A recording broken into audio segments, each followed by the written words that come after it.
In today's video, I'll teach you how to log in FirstBank of Nigeria personal banking. First of all, launch open any browser of your choice. You can see over here I've opened Google Chrome. Now click on the search bar. Now what you have to do is type in www.firstbanknigeria.com. Press enter. After you do that, you'll be led to the official website of FirstBank of Nigeria. Initially, you'll be led to this kind of interface.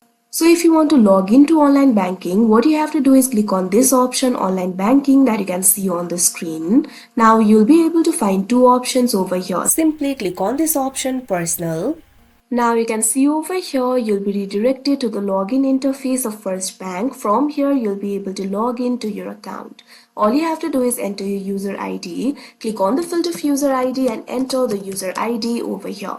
Now you'll also have to confirm the verification. You'll be able to see the verification code over here. Click on this field, confirm verification, and enter the verification code over here.